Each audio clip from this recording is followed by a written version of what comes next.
Sir, thank you very much, Speaker, sir, for allowing me to respond to the discussions which have taken place on the finance bill.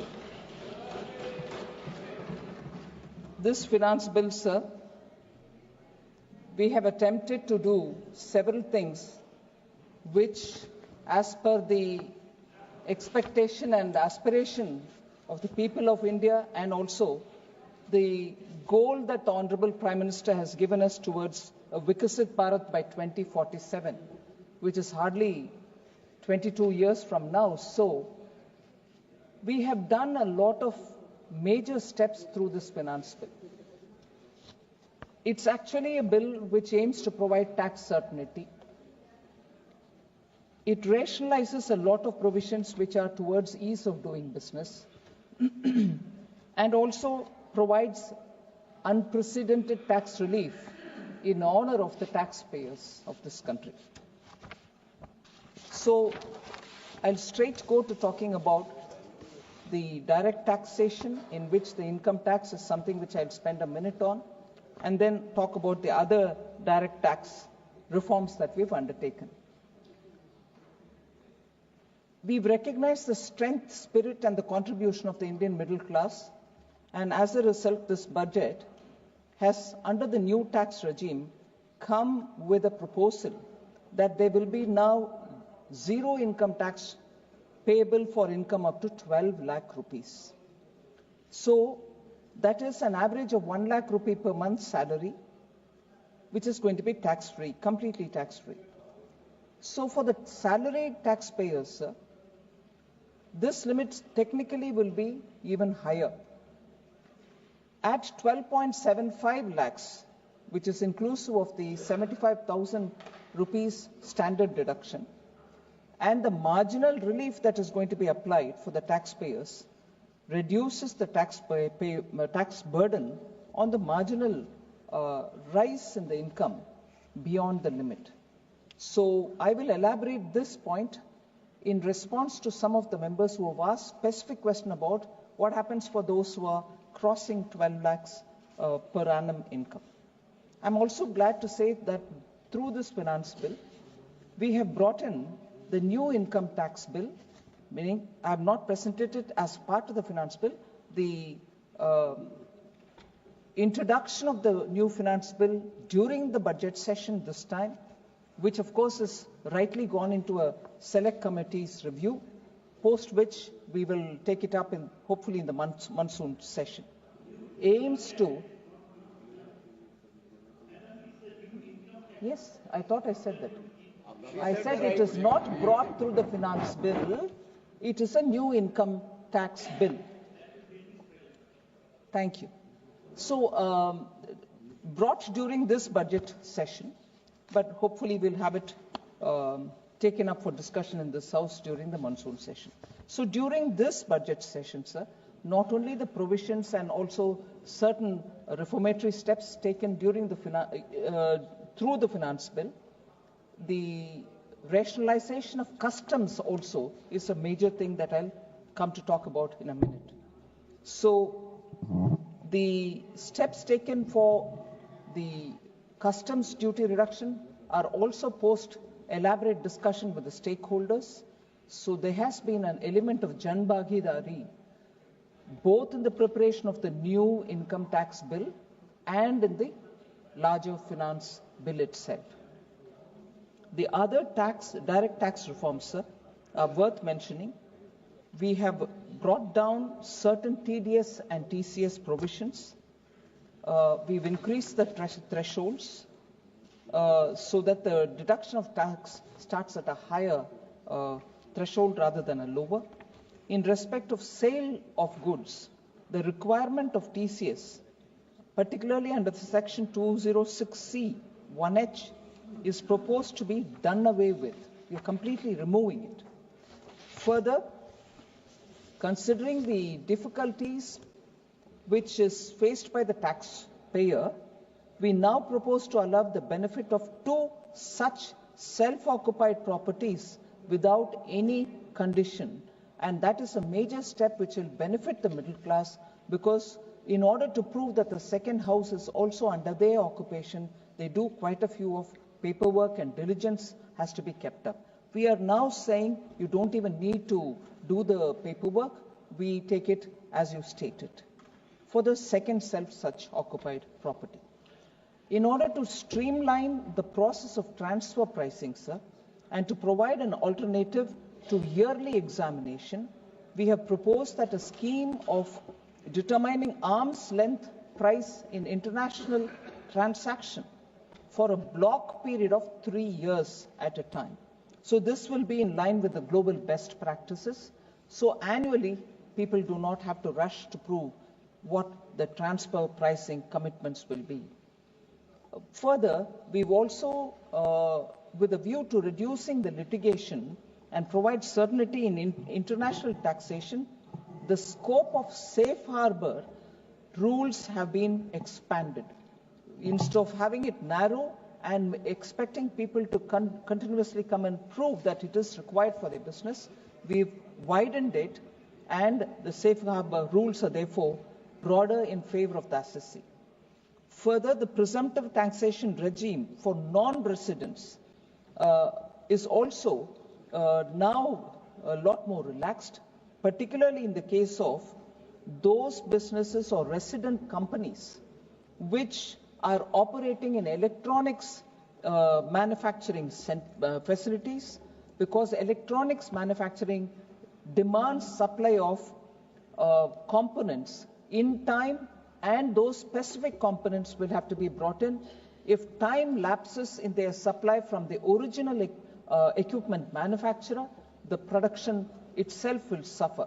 So we've given them this particular presumptive tax regime, so that the non-residents who participate in these services, particularly given to a resident company, can benefit. So also for the startups, again, which is primarily for the middle class, government has proposed to extend the period of incorporation of startups by 5 years to allow the benefit available to the startups which are incorporated before 1/4/2030. So that's been an extension given so that there's greater participation of the newer registering startups as well. Again, to promote IFSC, the International Financial Services Center, government has proposed specific benefits to ship leasing units, to insurance offices, treasury centers of global companies which set up business in the IFSC. In order that they can claim benefits, the cutoff date of commencement for the commencement in IFSC has also been extended for 5 years, that is up to 31/3/2030. So these are, in brief, the steps through this finance bill taken up for direct taxation. Now, if I were to briefly look at the indirect tax, sir, as I said earlier, the customs rationalization, tariff rationalization, which was an exercise that we began 2 years ago, every year some or the other rationalization related steps have been announced in the budget. Now, this budget, this finance bill in 2025 relating to the customs aims to rationalize tariff structure and to address duty inversion. These will also support manufacturing units, domestic value addition, promote exports, facilitate trade, and also provide relief to the common people. So that has to be highlighted, because it's not just the new income tax bill which is coming, but this finance bill itself is talking about rationalization of customs, which is a very big step forward so that importers can benefit from it. Exporting industry which import parts can also become cost competitive.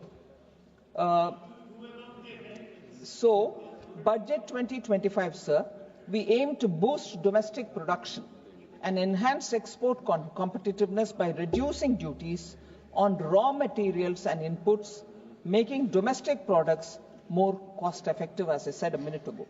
So taking forward the comprehensive review of customs, about which I would like to elaborate, the rate structure announced in July 2024 budget, we are taking that forward. So as I said, the exercise began 2 years ago. We made a major announcement in July 2024 budget. We are taking it further in this budget also.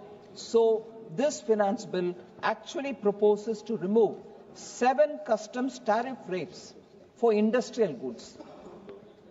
The 2 tranches of rationalization of customs tariff carried out so far have reduced the number of tariff rates from 21 to 8, including the zero-rated goods.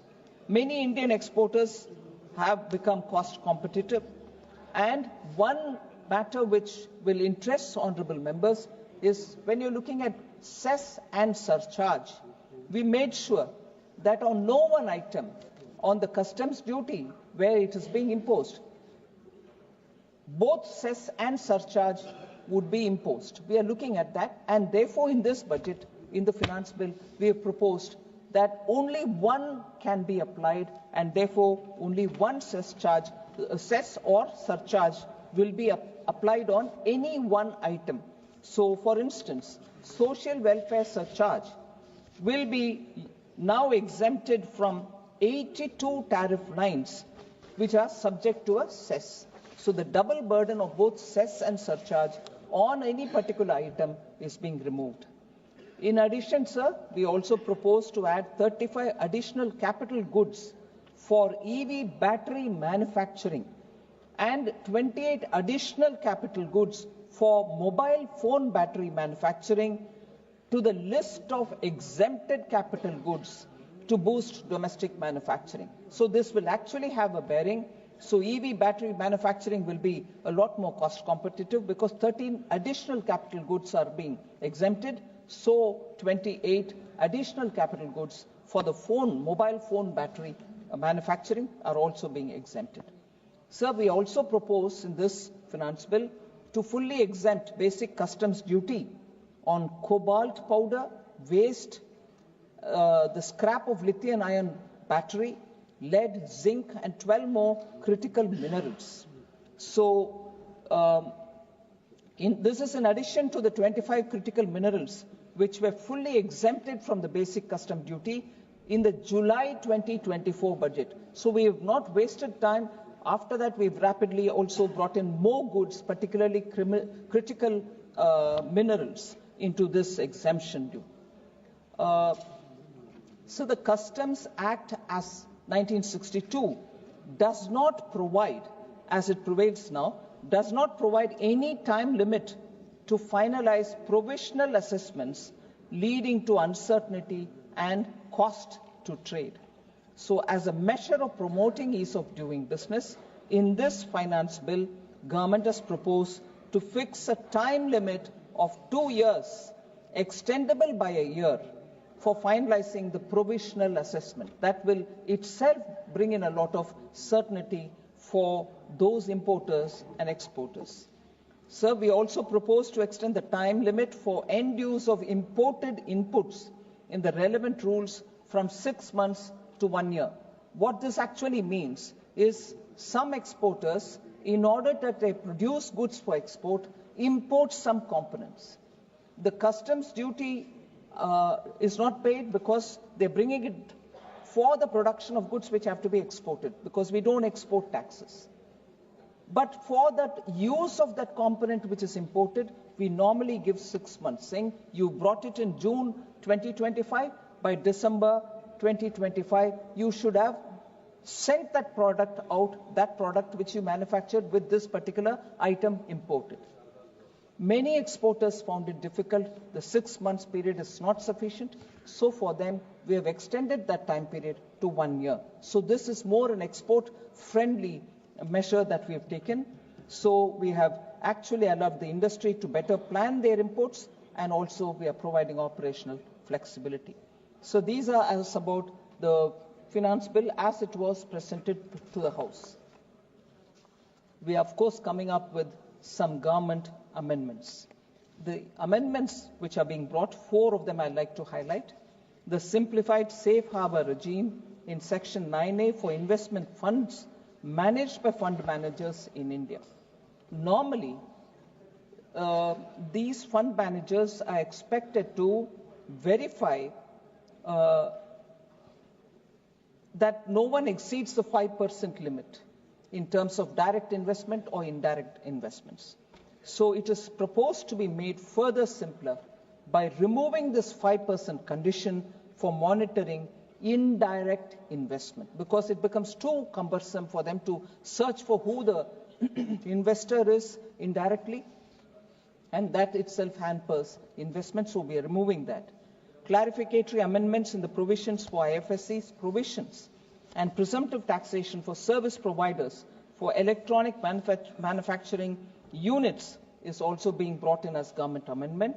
And the third one, for clarity and consistency, a government amendment is coming in for small changes in the block assessment provisions, and then the 6% equalization levy, which was being proposed, which was in effect for advertisement and other things, is being proposed to be removed, so that we can address the uncertainty in the international economic conditions.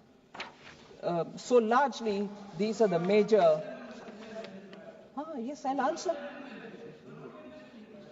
These are my opening statements. I'll come to answering each one of the members' points. I will come to answering. So these are the finance bill related. So then I now come to addressing individual members who have raised issues or sought clarification. So I'll go one by one by the issue. 2 or 3 members could have spoken on each of the issues. I'll go by the issues. So on the income tax, as I said, members have shown concern for incremental increase over 12 lakhs. What if, I think this was a member, Sri Neeraj Maurya, who had raised this question about if income is 12.10 or 12.20 lakhs, tax will have to be paid. So ensure taxes are graded from 12 lakh rupees is what the suggestion came from Sri Neeraj Maurya. So I want to say that even while I read the budget speech, we made it very clear that marginal relief is being granted. Under the provision of Section 87A, it has been ensured that the tax payable by a person having income marginally above 12 lakhs is required to pay only the marginal amount of tax equal to the amount of income above 12 lakh, so that his carry home is also 12 lakh of rupees. So he may earn incrementally more, but he'll still take back to his home 12 lakhs, and that increment on the incremental amount, the calculation is also very well explained. For instance, with an income of 12.10 lakh, rupees 10,000 is what he earns over the 12 lakh that he already earns. So for that 10,000 rupees, it will be paid as income tax only. Tax without marginal relief on that person earning 12.10 lakh would have been 61,500. So we have given the marginal relief where he, for the 10,000 rupees he earns more than the 12 lakh, the 12 lakh is exempt from tax, but the 10,000 will have to be paid as tax. He would have ended up paying 61,500, whereas because of the marginal scheme that we've added into this scheme of income tax, he ends up paying only 10,000 rupees. So, and when income of rupees 12.20, only 20,000 will be paid, and he will still take the 12 lakh. Otherwise, the marginal relief, if not given, he would end up paying 63,500 rupees. So the marginal relief has been brought in for the incremental increase in pay. Sir, personal income tax has been reduced by way of rebate. This can be altered in the coming years. It may be done away with in the future years if income tax collection is lower. Was one of the questions asked by an honorable member here. Sir, I can only say, if you look at the track record, even during COVID, we did not raise tax.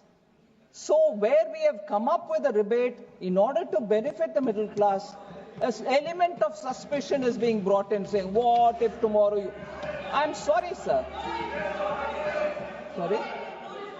Sorry?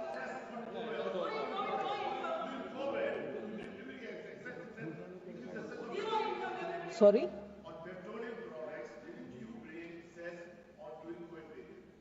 On petroleum products? Excuse me, sir. I will answer what I've heard till now, but if members want to ask these questions, I will also point out to them. Citizens are our citizens. I have not raised any rates on any item, nor did I increase income tax.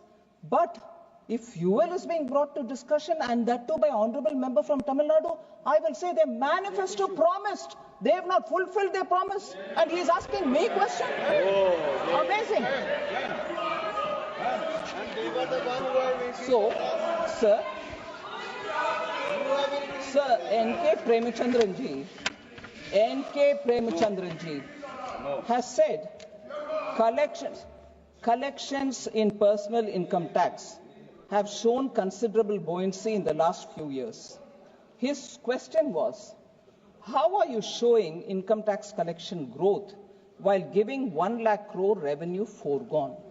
I want to let the honorable member know, N.K. Premachandran ji, the calculations are not done without taking these 1 lakh foregone, income tax reduction. We've spent a lot of time, and most often, in fact, I would want you to please look at the last 5-6 years of the budgets. I've been accused of underestimating, never overestimating, but I've replied each time saying our calculations are realistic. And that is what I will use to explain in answering your question.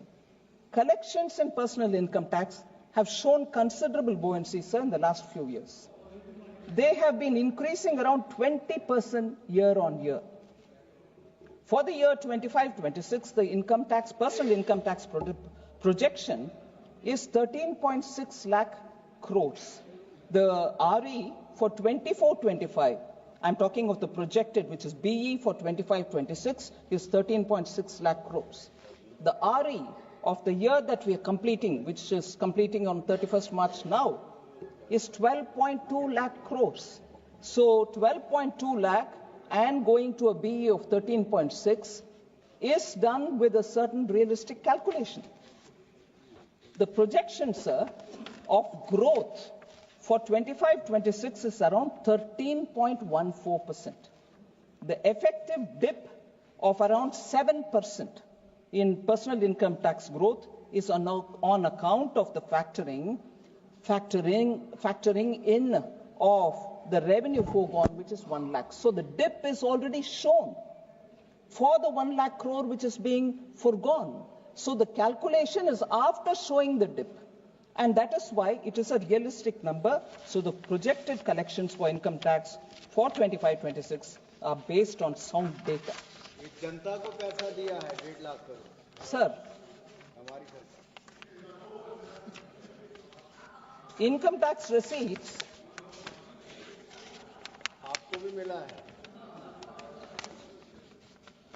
So the growth rate question which Sri N.K. Premachandran ji raised, I think I have sort of answered it. I'll now move to the privacy issues, which people have raised. Privacy issues, which is not so much the finance bill related matter. It is a matter which is being taken up from the new income tax bill, which is with the select committee.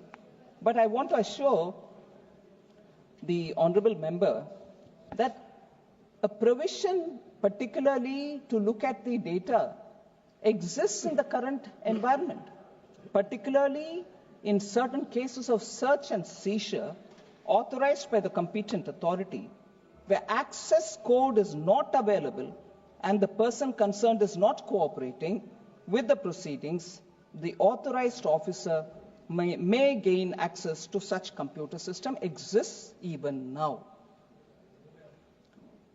Now, it is now being specifically brought in and mentioned in the new bill because what is mentioned in the 1961 Income Tax Act is books of account physically kept, and then the ledgers, and every manual record which will show about your income, your expenditure, your monies and all that is specifically mentioned.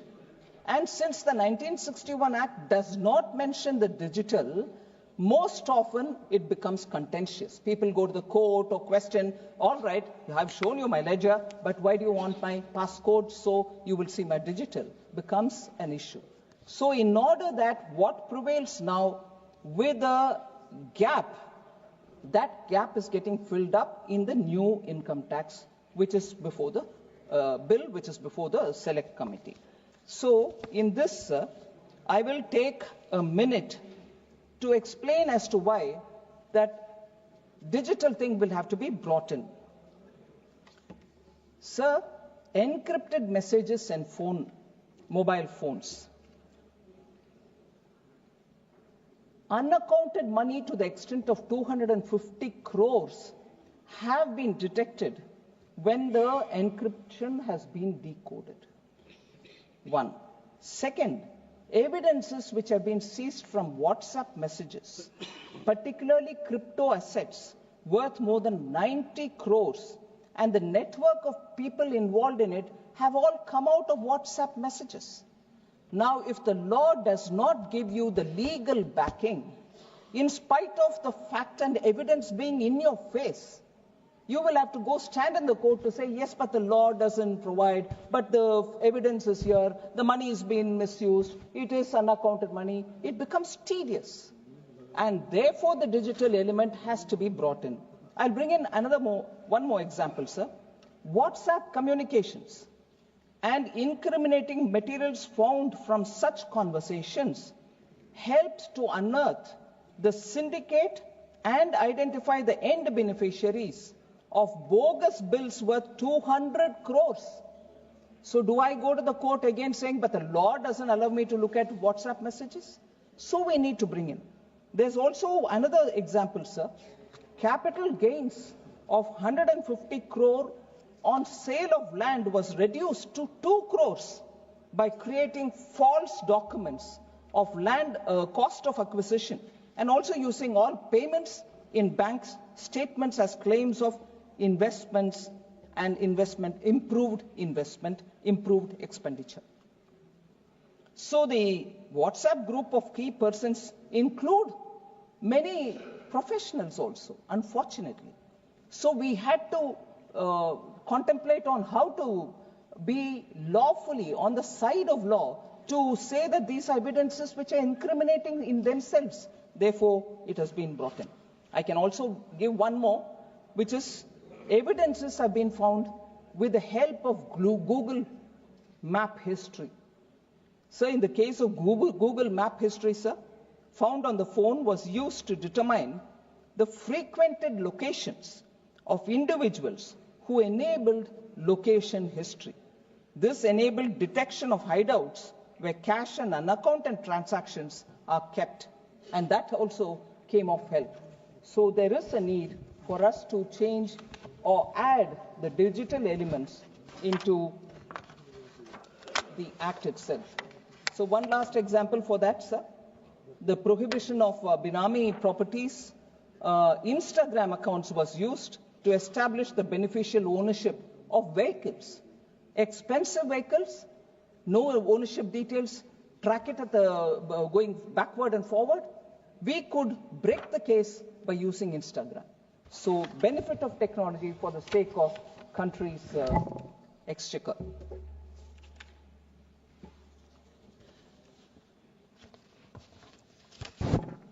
So then questions about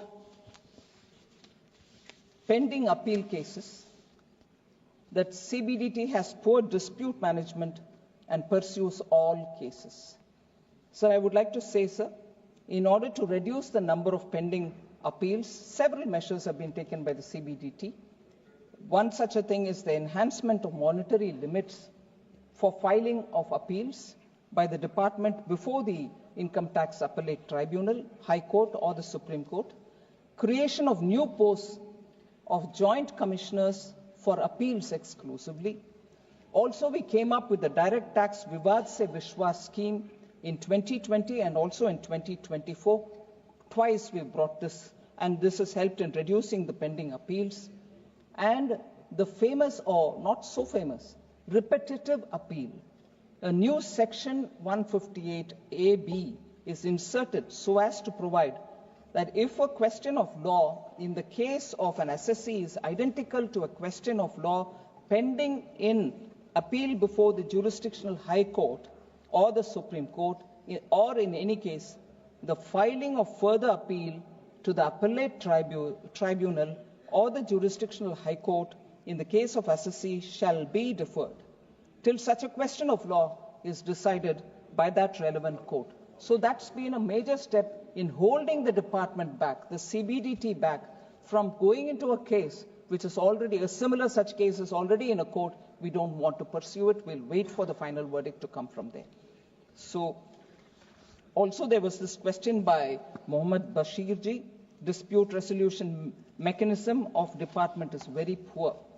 So I want to inform the member that the dispute resolution mechanism following the measures that we've taken, provided we've brought in a provision of updated returns, and that's been introduced for voluntary compliance. Sir, I'm sure the honorable members will be aware that we had already enabled updated additional updated returns so that assessees can correct the not declared income when they want to modify their assessments.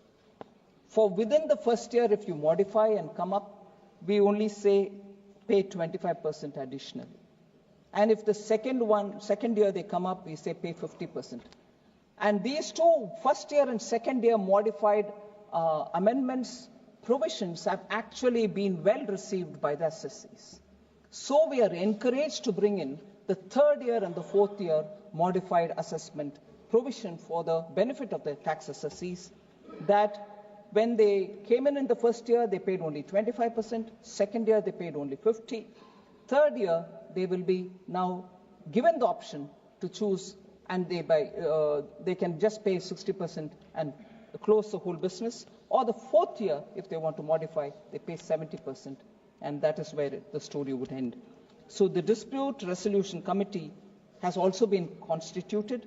A taxpayer having taxable income of up to 50 lakh and disputed income of up to 10 lakh shall be eligible to approach the committee for relief, and therefore that element of uncertainty is being removed. E-verification system is also being brought in to increase voluntary tax compliance. E-verification system 2021 was notified in December 2021. I just wanted to highlight that, sir.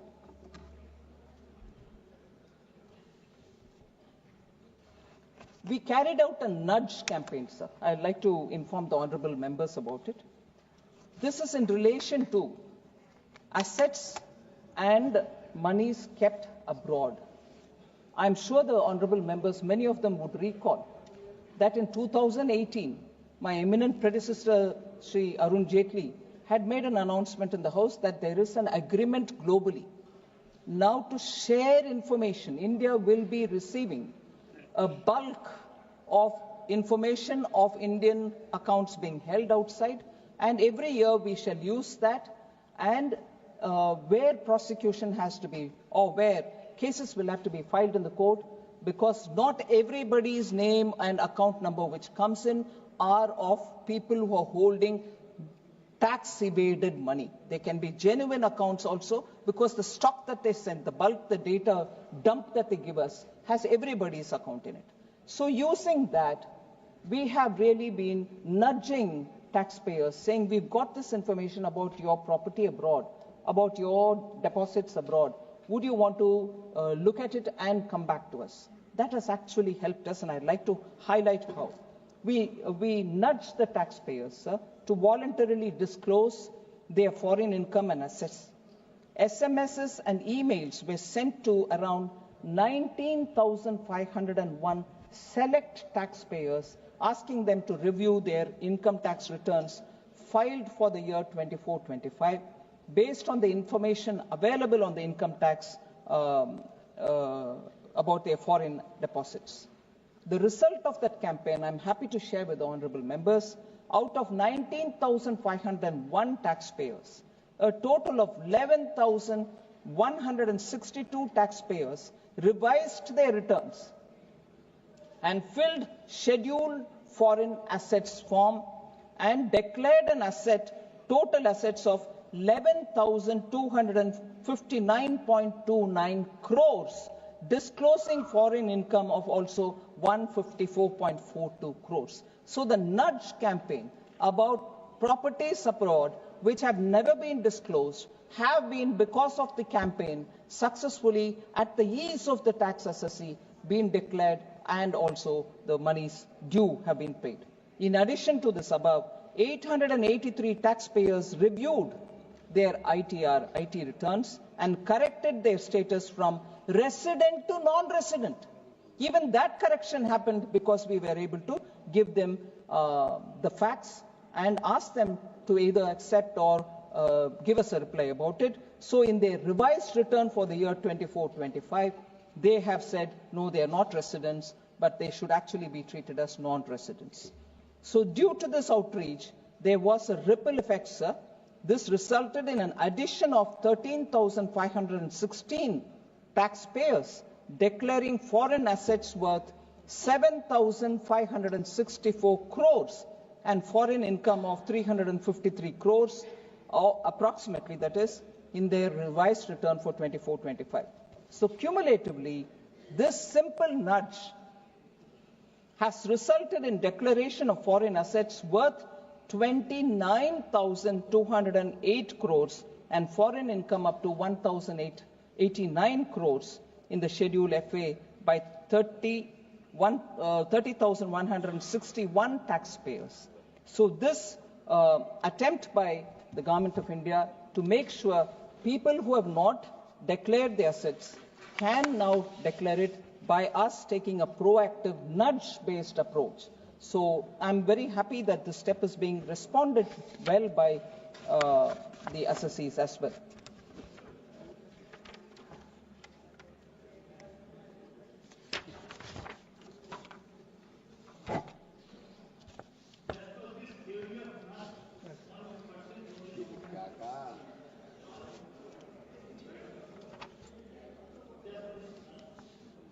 Sir, I've already probably said enough on the TDS, but I just want to say one line. So the two pillars of TDS-related problems are non-filers and the search for the valid PAN number.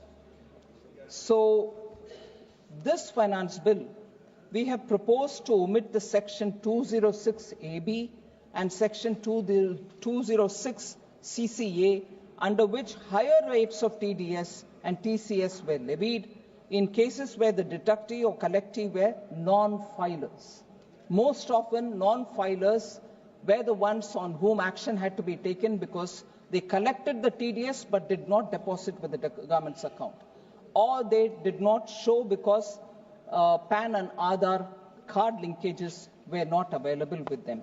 So we have very clearly said, in order to reduce the compliance burden, particularly for very senior citizens, certain non-residents, etc., we have clearly kept on the PAN and Aadhaar, we have kept the non-residents and also senior citizens out, and this provision has also been brought under the omission category.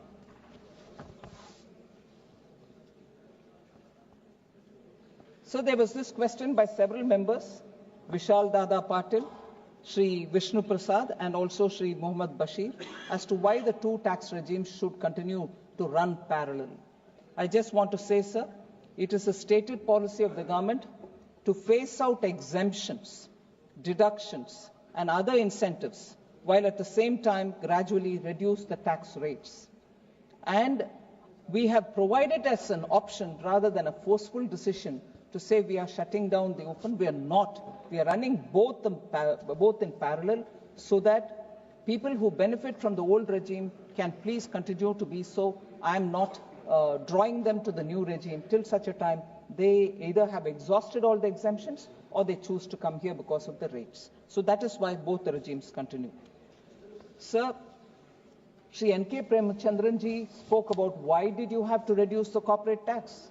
It is only benefiting the large corporates. That's not true, sir. It benefits many companies which are medium-sized and middle as well.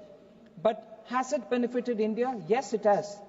According to the World Investment Report 2023, India was the third largest recipient of greenfield investment projects globally, with about 1,008 greenfield projects announced.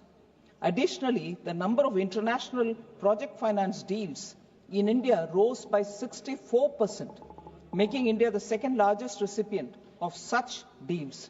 So investments come, they create more jobs, entrepreneurial opportunities are available for middle class. All this has been made available because of the corporate tax reduction. Sir, I want to just highlight the fact that, on GST related issues, sir, several members spoke about issues related to GST. I just want to highlight, sir, that the allegation that the GST is not progressive is absolutely unfounded. It is not true at all. I would like to highlight how, sir. Wealthiest 20% of Indians contribute 41.4% household GST and 14% of the total GST. That is, wealthiest 20% of Indians contribute 41.4% of household GST and 14.2% of the total GST, while the bottom 50% contributes just 28% of household GST and 9.6% of the total GST. So this argument that it is not progressive is not right at all. The poorest 50% face an average effective GST rate of 7.3% only. Under the pre-GST regime, sir, the average indirect tax rate was around 15%, whereas as of March 2023, after the GST has been introduced, the average GST rate is just 12.2%. At the time of introduction, it was 15. In pre-GST, it was 15. Now it is only 12.2. Sir, I've repeatedly said several times that the taxes on ordinary people's daily use products are far lower. It have been brought down. I'm not going to take this August House's time by reading the list completely. I will probably put it on the table for any member to look at. NIPFP, a big research center, shows that the most consumer items face low or no GST taxes at all. Less than 3% of common consumption items attract the highest rate of 28%. So 28% tax is on only less than 3% of common man consumption items. Nearly 60% of consumption items face 5% or lower GST. So GST is exempted on several items, and I would like to broadly categorize them: unbranded food items, certain life-saving drugs, healthcare, education, public transport, sanitary napkins, hearing aid parts, agricultural services, etc. are completely exempt.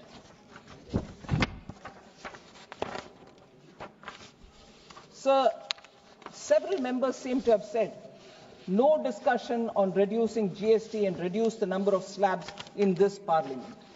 So the GST Council is a constitutional body. That's where the discussion happens. And subsequent to the decision taken by a group of ministers, and in that group of ministers, finance ministers of Bihar, UP, Rajasthan, West Bengal, Karnataka, and Kerala are all members of the committee. They are deciding on how to reduce GST and also reduce the number of slabs. Post that, if there are any amendments to be made in the CGST, we will come here. So the discussion on the reduction can be a part of the general discussion, but the actual discussion and the decision happens at the GST Council. So,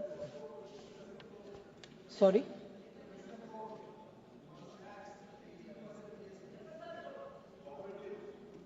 Yes? Yes? Yeah, HSN code is something which the council will have to work with the authorities who decide on the codes.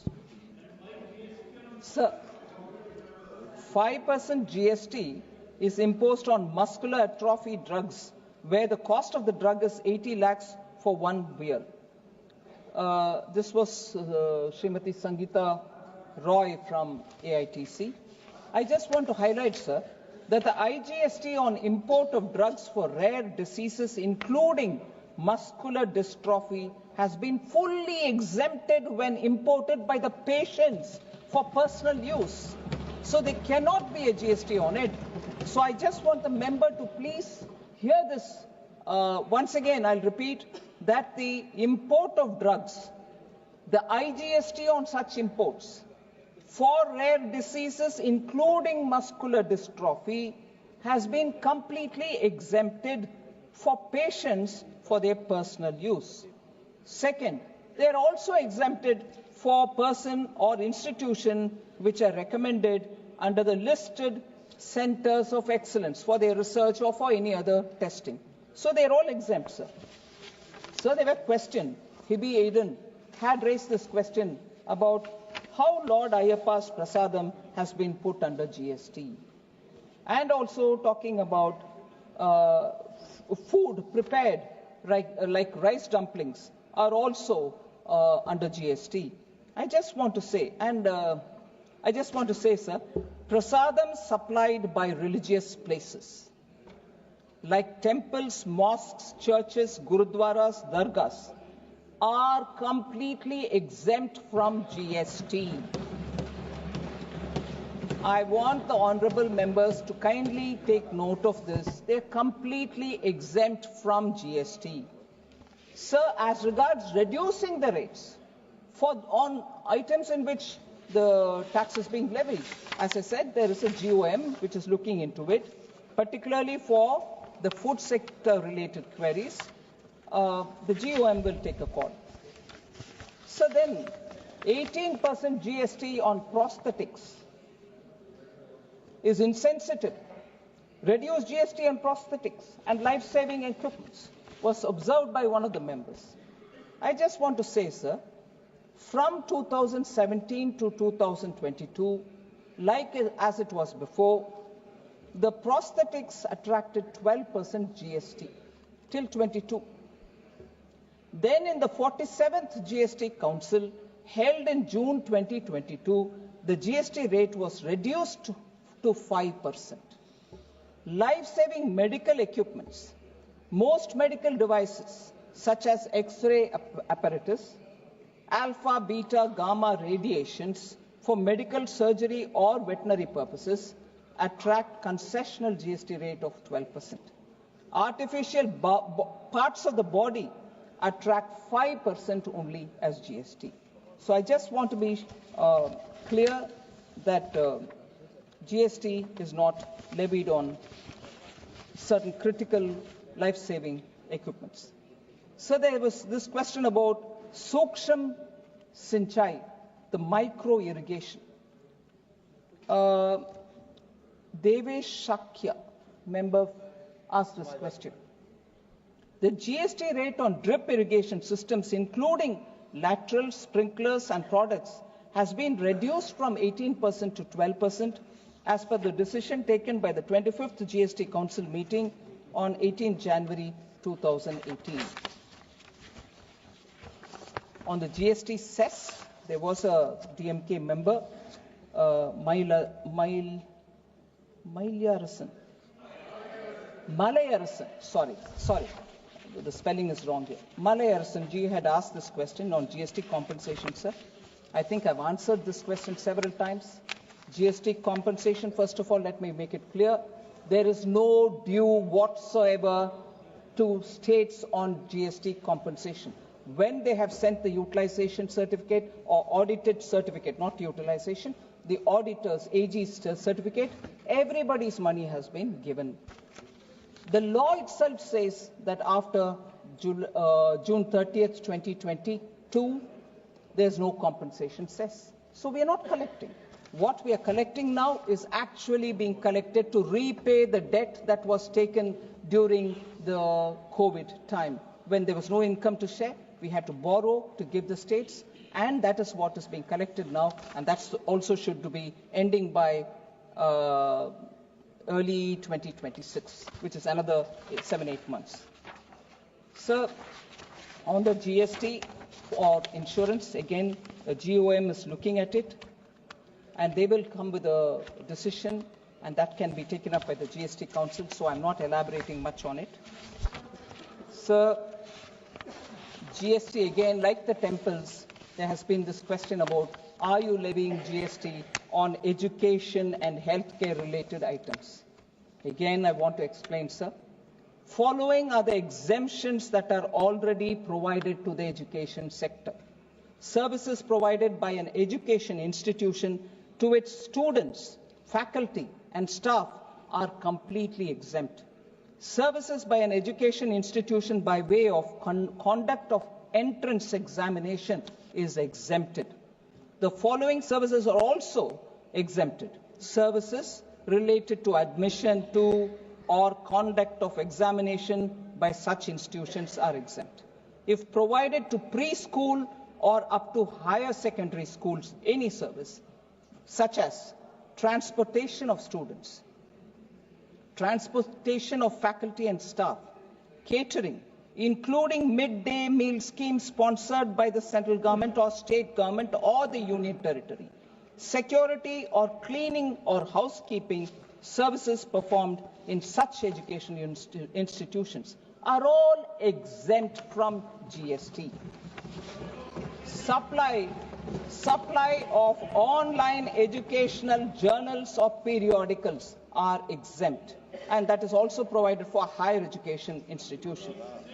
Educational institution has also been defined. I just want to clearly say, so what is an educational institution?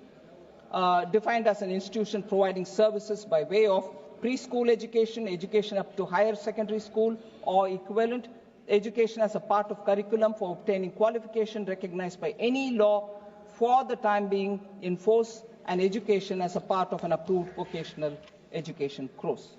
Similarly, sir, when it comes to health, GST is fully exempt on healthcare services provided by a clinical establishment, an authorized medical practitioner, or a paramedic, and healthcare services includes diagnosis for illness, injury, etc., in any recognized system of medicine in India, and that's been clearly stated in the Central Act as well. So there was this question about reduction of GST on agricultural inputs. I just again want to explain, sir. Seeds attract zero GST. There's no GST on seeds. 5% GST on fertilizers. Agricultural implements, manuals,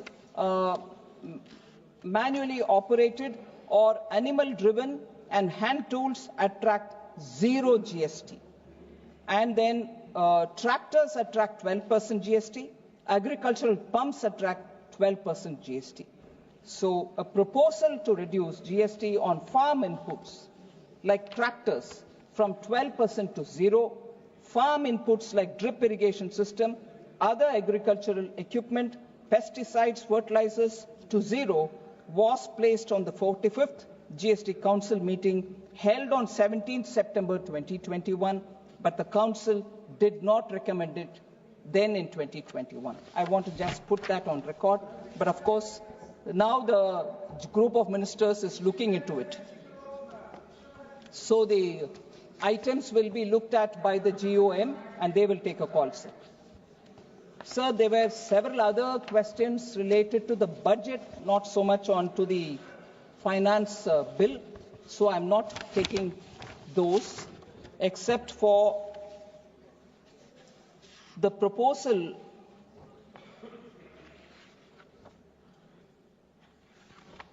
so there were just one thing on which, although it doesn't relate to the finance bill, I will seek your indulgence. I'd like to answer this. Issue raised by Sri Neeraj Maurya about benefits to the vulnerable sections, SCs, STs, OBCs, in the government initiatives. I will have to list them out, sir. Please give me that few minutes. Sir, under PM Kisan, around 76% of the farmers are SC, ST and OBC. I'm not sure if Neeraj Maurya ji is here, but I can see his party members being here. I hope you convey this to him. Under PM Awas Urban, in the last decade, 1.18 crore houses have been built for the poor. Of that, 1.18 lakh crores is 1 crore and 18 lakh. 42 lakh have gone for OBCs, and 23 lakh houses have gone for scheduled castes. 60% of the houses under the PM Awas Yojana Gramin have been given to SC STs. 33% of the loans under PM Mudra Yojana have gone to SC ST OBC led enterprises. 70% of the beneficiaries under PM Swanidhi are SC ST OBCs. Stand Up India schemes, which are helping the SC and ST entrepreneurs, 7,000 crores have been disbursed as loans for SC STs. 65% of the loans under PM formalization of micro food processing enterprises is gone for SC STs.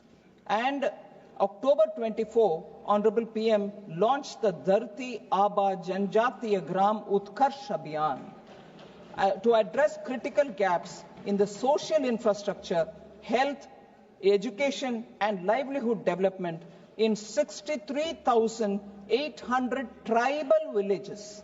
And then the Janjatiya Gaurav Divas in 2023, which was announced, PM Modi launched PM Jan Man for targeted support to 75 particularly vulnerable tribal groups for whom they are residing in 18 states and one union territory for safe housing, clean drinking water, education, health, road and telecom connectivity, electrification and sustainable livelihoods. I seek your indulgence, sir. I would not go further explaining more. For those non-budget related questions which honorable members have raised,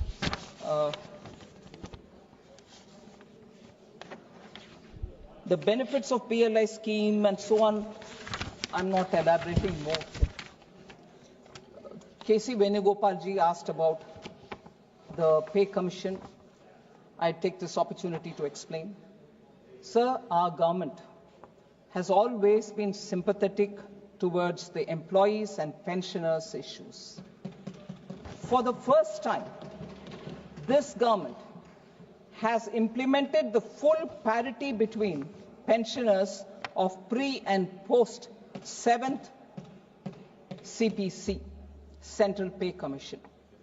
Thus, all pensioners of the central government who had retired before 1/1/2016 are now drawing the same pension as employees who retired before 1/1/2016. That's the first one. Thus, the demand of pensioners regarding parity has been agreed to and implemented by our government under the leadership of Prime Minister Modi. Prime Minister Modi also approved the establishment of 8th Central Pay Commission to revise the salaries and benefits for central government employees in January 2025. Now, as regards the amendment, I'd like to just give a brief background so that Honorable Member Venugopal understands why this amendment. The 6th Central Pay Commission, sir, was an expert body that had threadbare examined all the issues, disparities, and even representations which were given by employees before making their recommendations. The 6th Pay Commission report was submitted in 2006. In March 2008, which thereafter, after careful consideration, was accepted by the government then, March 2008. The manner of fixing pension, which was recommended by the 6th Central Pay Commission was similar to the previous CPCs. So it was accepted then by the government in March 2008. By this amendment that we are bringing in, the government is actually restoring that which was accepted in March 2008, and the 6th Pay Commission recommendation therefore is being honoured and respecting it as an expert body. That is what is the objective and the aim of this amendment which is being introduced in this. So 2008, Honourable Member Venugopal will know the government accepted it, and it is that which we are restoring today. Yes, because if, yes, I will. No, don't worry, I hear you. After 16 years. Oh, please, no, please sit down. Honourable Member, please sit down, I'll tell you. Why is after 16 years, sir? Several court cases were going on. We had to wait for the verdict to come. And then we've gone back to saying, yes, now all the hearings are over, verdicts have been received. We are going back to honouring the decision which was taken in 2008. But in between there were litigation. How could I violate that? So I'm not misleading the House. Honourable Member Venugopal should please go back to analysing if I've said anything wrong, and if this necessary amendment is reflective of a decision taken during their government. Thank you. Well, if you can cast out, yes, if you've done several wrong, we talk about it. We don't shy away. But this decision, which was, I don't need to hide. I'm saying it openly. I'm saying it before you. If it wasn't in the court, I would have done it earlier. Thank you, sir.